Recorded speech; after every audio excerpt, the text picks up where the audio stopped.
I'm reading a book right now that has the most complicated, confusing, unlikable main character I've ever read about. But for some reason, I'm eating it up. This is The Same As It Ever Was by Claire Lombardo. Julia, the main character, is honestly so insufferable, but in some of the ways that I also kind of feel like I can be insufferable.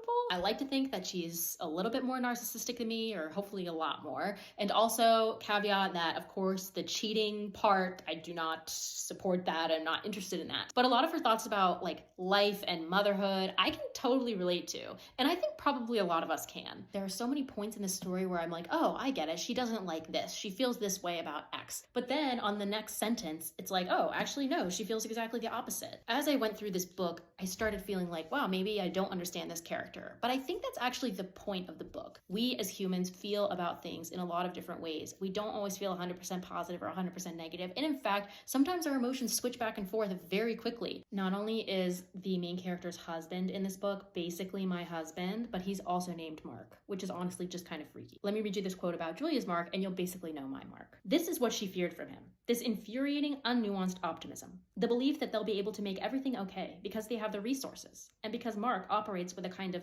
don't look it head-on logic, warding off unpleasantness by sheer force of will. That is my husband right there in a nutshell. I read the ACOTAR series this year, and one of my favorite characters in that series was Nesta. She's a very complicated character, but one of the things I related to her most about was that she just always felt like she was a terrible person. And especially in relation to her main love interest, she was constantly just like, you don't deserve me.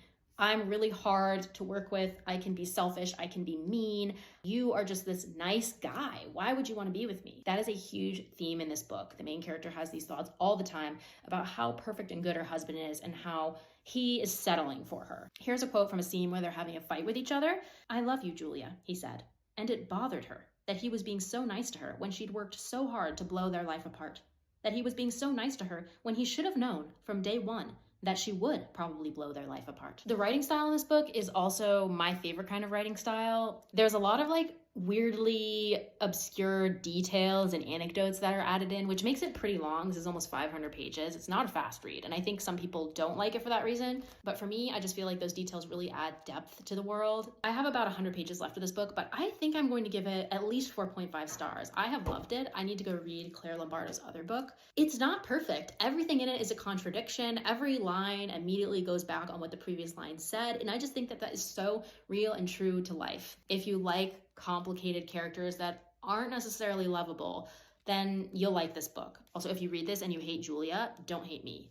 I didn't say I was anything like her. What? No, I didn't hear anybody say that. Okay, bye.